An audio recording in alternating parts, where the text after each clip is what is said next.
నమస్తే BCN news తో మీ ముందున్నది ఆనంద్ రాజ్ కుమార్. ఈనాటి వార్తలను ముఖ్యాంశాలు. గత ప్రభుత్వ హయాంలో తప్పు చేసిన వారిని ఎవరిని వదిలిపెట్టం, మంత్రి నారా లోకేష్ సంచలన వ్యాఖ్యలు.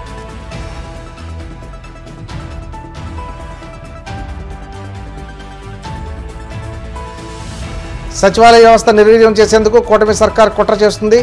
విమర్శలు గుప్పించిన వైసీపీ అధికార ప్రతినిధి పొత్తా శివశంకర్ రెడ్డి.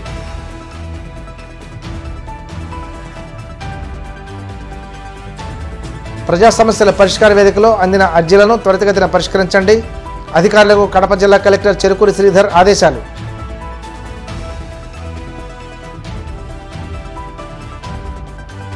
వాడపల్లి వెంకనాలయంలో ప్రత్యేక పూజలు, మంగళ వాయిద్యాల నడుమ శ్రీ స్వామి అమ్మవార్లకు మేలుకొలుపు సేవ, ఐశ్వర్యలక్ష్మి హోమం. మంత్రి నారా లోకేష్ విశాఖలో కోర్టుకు వెళ్లారు. సాక్షి పరువు నష్టం కేసులో మూడోసారి క్రాస్ ఎగ్జామినేషన్కు హాజరయ్యారు. సాక్షి తరపున న్యాయవాది కోర్టుకు హాజరు కాకపోవడంతో తదుపరి విచారణ న్యాయస్థానం ఫిబ్రవరి 8వ తేదీకి వాయిదా వేసింది. ఈ సందర్భంగా మంత్రి లోకేష్ మీడియాతో మాట్లాడుతూ ఆధారాలు లేకుండా తనపై సాక్షిలో కథనం రాశారని, దీనిపై ఎన్ని సంవత్సరాలైనా న్యాయ పోరాటం చేస్తానని, ఎన్నిసార్లు కేసు వాయిదా పడినా కోర్టుకు వస్తానని స్పష్టం చేశారు. గత ప్రభుత్వ అవినీతి కేసులపై వెంటనే విచారణ జరపడం కుదరదని, ఒక్కొక్కటిగా అన్నీ చేస్తామని వేచి చూడాలని అన్నారు. తప్పు చేసిన వారిని ఎవరిని వదిలిపెట్టే ప్రసక్తి లేదని స్పష్టం చేశారు. 2019లో బ్లూ మీడియా పత్రిక సాక్షి నా పైన ఒక ఆర్టికల్ వేస్తాం జరిగింది. దాంట్లో ప్రధానంగా నేను మంత్రిగా ఉన్నప్పుడు విశాఖపట్నానికి అనేక సార్లు వచ్చాను. లాంజ్లో నా పైన దాదాపు 25 లక్షల రూపాయలు ఆనాటి తెలుగుదేశం పార్టీ ప్రభుత్వం ఖర్చు పెట్టిందనే వార్త వేస్తాం జరిగింది. ఆధారాలతో ప్రింట్ చేయాలి అని చెప్తుంది. అంతేగాని ఆధారాలు లేకుండా ప్రింట్ చేస్తే అది డిఫమేటరీ నేచర్ అని చాలా స్పష్టంగా చెప్తుంది. మీరు ఎట్టి పరిస్థితుల్లో రిజైండర్ ప్రింట్ చేయండి అని ఆనాటి సాక్షి కానివ్వండి, అదేవిధంగా దేశవ్యాప్తంగా ప్రింట్ అయ్యే ప్రతి వారం ప్రింట్ అయ్యే మ్యాగజైన్ ద వీక్ కూడా మనం నోటీసులు జారీ చేస్తాం జరిగింది. అదే రీతిలో వాళ్ళు ముందరికెళ్తున్నారు. అందుకే నేను గత 5 సంవత్సరాలుగా న్యాయ పోరాటం నేను చేస్తున్నా. ఈరోజు కూడా మంత్రి హోదాలో నేను వచ్చినప్పుడు పార్టీ ఆఫీసులో బస్సులో పడుకొని సొంత భోజనం నేను తింటున్నా తప్ప ప్రభుత్వం దగ్గర నుంచి కనీసం ఒక్క వాటర్ బాటిల్ కూడా నేను తీసుకోవట్లేదు. నేను ఇక్కడికి వచ్చిన వాహనం కూడా నా సొంత వాహనం, దాంట్లో డీజిల్ కూడా పోసుకుని నా సొంత నిధులతో, ఎక్కడ ప్రభుత్వం పైన ఆధారపడకూడదని మా తల్లి భువనేశ్వరి గారు నాకు చిన్నప్పటి నేర్పించారు. అదే రీతిలో ముందరకెళ్తున్నా. ఎట్టి పరిస్థితుల్లో ఈ కేసు నేను లాజికల్ ఎండ్కి తీసుకెళ్తాను. ఎన్నిసార్లు వాయిదాలు వేసినా నాకు ఇబ్బంది లేదు, ఎన్నిసార్లు రమ్మన్నా నాకు ఎలాంటి మొహమాటం లేదు. 2019 నుంచి 24 వరకు మేమందరం ప్రజల్లో ఉన్నాం. పాదయాత్రలో కూడా నేను చెప్పా, ఎవరు నేను వదిలిపెట్టాను, ఏ అధికారులు రాజకీయ నాయకులు చట్టాన్ని ఉల్లంఘించారు ఎవరిని వదిలిపెట్టాను. ఇప్పుడు దర్యాప్తు జరుగుతుంది, ఇన్వెస్టిగేషన్ జరుగుతుంది. త్వరలోనే అన్ని బయటకు వస్తే నేను భావిస్తున్నాను. So let investigation get completed అమ్మా. ఇక్కడ విజయసాయి రెడ్డి గారు ఉన్నారు, లేదంటే ఎల్లయ్య పుల్లే ఉన్నారు అనేది టైం విల్ ఉన్నట్టాలి కదమ్మా. సో ఇన్వెస్టిగేషన్ జరగకుండా నేను ముందరే మాడతాం కూడా కరెక్ట్ కాదు. Let investigation happen. మీరు కాకినాడ పోర్ట్ విషయం కూడా మీ అందరు తెలిసిన విషయమే. కాకినాడ పోర్ట్ కూడా అడ్డగోలుగా తుపాకులు పెట్టి రూపాయి ఆస్తిని సుమారుగా 6 పైసలకి కొట్టేసడానికి ప్రయత్నించారు. కొట్టేశారు, క్షమించాలి, ప్రయత్నం కాదు, కొట్టేశారు, ట్రాన్స్ఫర్ చేసుకున్నారు. కేసు పడింది. దానిపైన ఈడీ వాళ్ళు కూడా లవ్ లెటర్లు రాశారు విజయసాయి రెడ్డి గారికి, రా బిడ్డ రా అని ఇంటికి.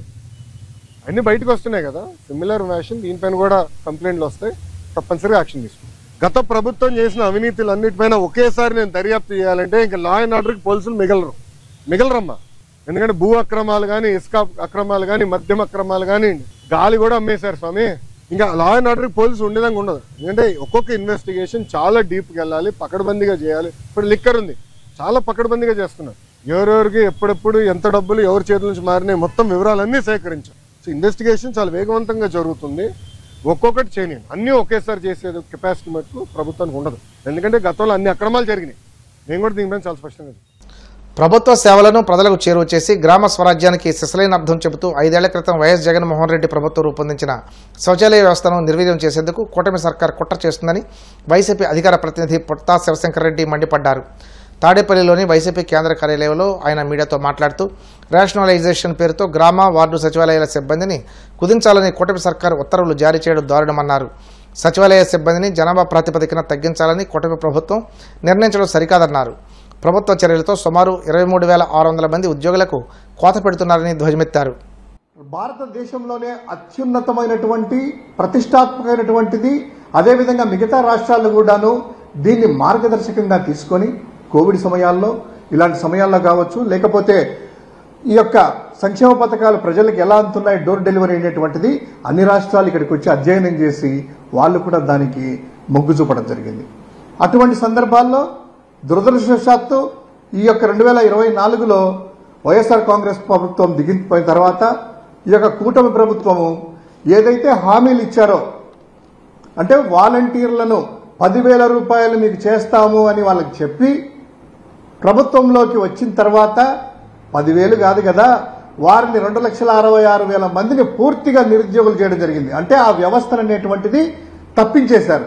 తర్వాత ఈ గ్రామ వార్డు సచివాలయ వ్యవస్థను కూడా, అంటే ఈ యొక్క ఎంప్లాయీస్ని కూడాను ఏదో విధంగా ఈ యొక్క వ్యవస్థను తీసివేయాలనేటువంటి ఆలోచనతో రేషనలైజేషన్, అంటే హేతుబద్ధీకరణ అనేటువంటి పేరుతో 2,000 జనాభాకి మేము సేవలు అందిస్తే ఒక సచివాలయాన్ని ఏర్పాటు చేస్తే వాళ్ళు దాన్ని ఏబీసీ కేటగిరీలు చేసేసి 2,500 జనాభాకి కుదిస్తూ అందులో ఉంటే 9 మంది ఉద్యోగులు జగన్ గారి ప్రభుత్వంలో ఉంటే ఈరోజు 6 మంది కుదిస్తున్నారు. అంటే ఒక్కొక్క సచివాలయం నుంచి ఏ కేటగిరీలో 3 ఉద్యోగులని తొలగిస్తున్నారు, అంటే సచివాలయం నుంచి తీసేస్తున్నారు. తర్వాత బి కేటగిరీ నుంచి 2 చొప్పున, తర్వాత సి కేటగిరీ నుంచి 1 చొప్పున, అంటే ఒక్కొక్క సచివాలయం నుంచి. అదేవిధంగా వార్డుల్లో కూడాను, అంటే గ్రామ సచివాలయాలు, అదేవిధంగా వార్డు సచివాలయం పట్టణ పరిధిలో కూడాను 8 మంది ఉంటే 6 మందిని, తర్వాత 8 మంది నుంచి 7 మంది, అంటే దాదాపు 23,670 మందిని ఈ యొక్క గ్రామ వార్డు సచివాలయ ఉద్యోగులని ప్రశ్నార్థకం చేస్తున్నారు. ఒక సచివాలయాలు తీసేస్తే ఇప్పుడు వాళ్ళ పరిస్థితి ఏంది? ప్రజలది మెరుగైన సేవలు అందించగలమా? అదేవిధంగా డిజిటల్ అసిస్టెంట్లు, పంచాయతీ సెక్రటరీలో వీళ్ళ ఒకరిని తొలగిస్తే వస్తానే అప్లికేషన్స్ అన్ని కూడాను ఆన్లైన్లో చేయడం కానీ వీళ్ళందరినీ కూడాను చేసేటువంటి ఇబ్బందులు ప్రజలకి, సిటిజన్కి ఏ విధంగా ఇబ్బందులు పడతాయో మనం ఒకసారి ఆలోచించుకోవాలి. దాదాపు 2,78,000, అంటే ఒక పూర్తిగా ఎక్విప్డ్ సిస్టంతో ప్లగ్ అండ్ ప్లే ఏర్పాటు చేసి అక్కడ పెడితే దీన్ని నిర్వీర్యం చేయబోతున్నారు. జగన్ గారి మీద కోపమా? వైఎస్ఆర్ కాంగ్రెస్ పార్టీ మీద కోపమా? ఈ యొక్క కోపాన్నంతా కూడాను ప్రజల మీద చూపించొద్దు. ఆ సిటిజన్కి ఇంకా మేలైనటువంటి సర్వీసులు అందించాలే కానీ ఏదో ఆ వ్యవస్థ మీదనో మీ యొక్క హామీలు నెరవేర్చుకోకుండా వాలంటరీ వ్యవస్థను కూడాను తిరిగి పునరుద్ధరించాలి. వాళ్ళందరికీ కూడా 10,000 రూపాయలు ఏదైతే ఉందో గతంలో మీరు చెప్పినట్టు జూన్ నుంచి ఇప్పటి వరకు ఆ యొక్క శాలరీస్ కూడా ఇవ్వాలి. యథాస్థితిగా ఎవరన్నా ఒకరో ఇద్దరో మానేసిన ఏదైనా మంచి అవకాశాలు ఏదైనా వచ్చినా కూడా వాళ్ళు రిక్రూట్ చేసుకుంటూ 2,000 జనాభాకు ఒక సచివాలయం ఏర్పాటు చేసి అదే కంటిన్యూ చేస్తూ ఈ యొక్క 9 మంది ఉద్యోగులు ఉన్నారో వాళ్ళందరినీ కంటిన్యూ చేయాలని వైఎస్ఆర్ కాంగ్రెస్ పార్టీ డిమాండ్ చేస్తూ ఉంది. అదేవిధంగా ప్రజలని, సిటిజన్స్ని ఇబ్బంది చేయొద్దని విన్నపిస్తూ ఉంది. ప్రజా సమస్యల పరిష్కార వేదిక ద్వారా అందిన అర్జీలకు త్వరితగతిన నాణ్యమైన పరిష్కారాన్ని అందించాలని కడప జిల్లా కలెక్టర్ చెరుకూరి శ్రీధర్ అన్ని శాఖల అధికారులను ఆదేశించారు. కడప కలెక్టరేట్లో సభాభవన్లో ఏర్పాటు చేసిన పీజీఆర్ఎస్లో కలెక్టర్ పాల్గొని ప్రజల నుండి అర్జీలు స్వీకరించారు. ఈ సందర్భంగా ఆయన మాట్లాడుతూ ఫిర్యాదుదారుల విజ్ఞప్తులను సంబంధిత అధికారులు క్షేత్రస్థాయికి స్వయంగా వెళ్లి క్షుణ్ణంగా పరిశీలించి అర్జీదారుడు సంతృప్తి చెందేలా నిర్ణీత గడుపులోపు తప్పనిసరిగా పరిష్కరించాలన్నారు. కోనసీమ తిరుమలగా వర్ధిల్లుతున్న వాడపల్లి శ్రీ వెంకటేశ్వర స్వామి ఆలయంలో సోమవారం ప్రత్యేక పూజలు వైభవంగా నిర్వహించారు. మంగళ వాయిద్యాల నడుమ శ్రీ స్వామి అమ్మవార్లకు మేలుకొల్పు సేవ నిర్వహించిన అనంతరం ఐశ్వర్యలక్ష్మి హోమాన్ని జరిపించారు. అర్చకులు శ్రీ స్వామి అమ్మవార్ల వసంత మండపంలో అష్టోత్తర పూజలను నిర్వహించగా ప్రత్యేక అలంకరణలో ఉన్న స్వామిని దర్శించుకుని భక్తులు తరించిపోయారు. కాకినాడ జిల్లా నూతన ఎస్పీగా బిందు మాధవ్ జిల్లా పోలీస్ కార్యాలయంలోనే తన ఛాంబర్లో బాధ్యతలు చేపట్టారు. బదిలీలో భాగంగా కర్నూలు జిల్లా నుండి కాకినాడ జిల్లాకు ఎస్పీగా వచ్చారు. ఇప్పటి వరకు ఎస్పీగా పనిచేసిన విక్రాంత్ పాటిల్ కర్నూలు జిల్లాకు బదిలీ అయ్యారు. ఈ సందర్భంగా ఎస్పీ మీడియాతో మాట్లాడుతూ గతంలో తూర్పుగోదావరి జిల్లా రంపచోడవరం ఏఎస్పీగా పనిచేశానని, ఇప్పుడు కాకినాడ జిల్లాకు రావడం చాలా సంతోషంగా ఉందని తెలిపారు. జిల్లాలో శాంతి భద్రత విషయంలో దృష్టి సారిస్తానని, ముఖ్యంగా మహిళల రక్షణపై ప్రత్యేక చర్యలు తీసుకుంటామని అన్నారు.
చోడవరంగా పనిచేశాను. సో అదే డిస్ట్రిక్ట్ ఇప్పుడు డివైడ్ అయిన తర్వాత కాకినాడ డిస్ట్రిక్ట్ అయ్యి ఆ డిస్ట్రిక్ట్ కి ఎస్పీ అవడం చాలా సంతోషంగా ఉంది. I thank DGP sir for giving me this opportunity. Priority areas will be, I'll try to reduce crime against women. మహిళల మీద అయితే ఏమైతే అత్యాచారాలు జరుగుతున్నాయో వాటిని కంట్రోల్లోకి తీసుకుని రావాలి. Crime against children and marginalise sections of the society, వీటి మీద ఫోకస్ ఉంటుంది. గోయింగ్ ఫార్వర్డ్ ఇంకా ఏమేమి ఇష్యూస్ ఉన్నాయనేది టేకప్ చేసి we will address each one of them. I would like to say only one thing, I'm always available. Public ఎవరైనా కూడా నన్ను డైరెక్ట్గా ఎప్పుడైనా కాంటాక్ట్ చేయొచ్చు. ఆఫీస్కి రావాలంటే కూడా వితౌట్ అపాయింట్మెంట్ ఎనీ టైం రావచ్చు. I'm sitting in the chair, I will definitely meet people. I would like to say that we are here to deliver better policing services to public and we will stand by that word. అదే అంటున్నానండి, ఏమేమి issues ఉన్నాయనేది I will get to them by understanding what is happening. We will address each and every one. నేను of the cough అట్లా ఒక remark చేసేయడానికి I should know what is happening. Give me little time, you will see what I am willing to do and what I'll do in a month or two. ఒక నెల 2 నెలలు నాకు time ఇవ్వండి, you will see how I perform. మాది విజయవాడ అండి, నేను 2017 batch 70 RR IPS batch nadi. Definitely it is a big responsibility to be working in the district where Deputy CM Sir's, Honorable Deputy CM Sir's constituency is there. Law and order complete control loki తీసుకురావడానికి we will make all efforts necessary and we will make policing better.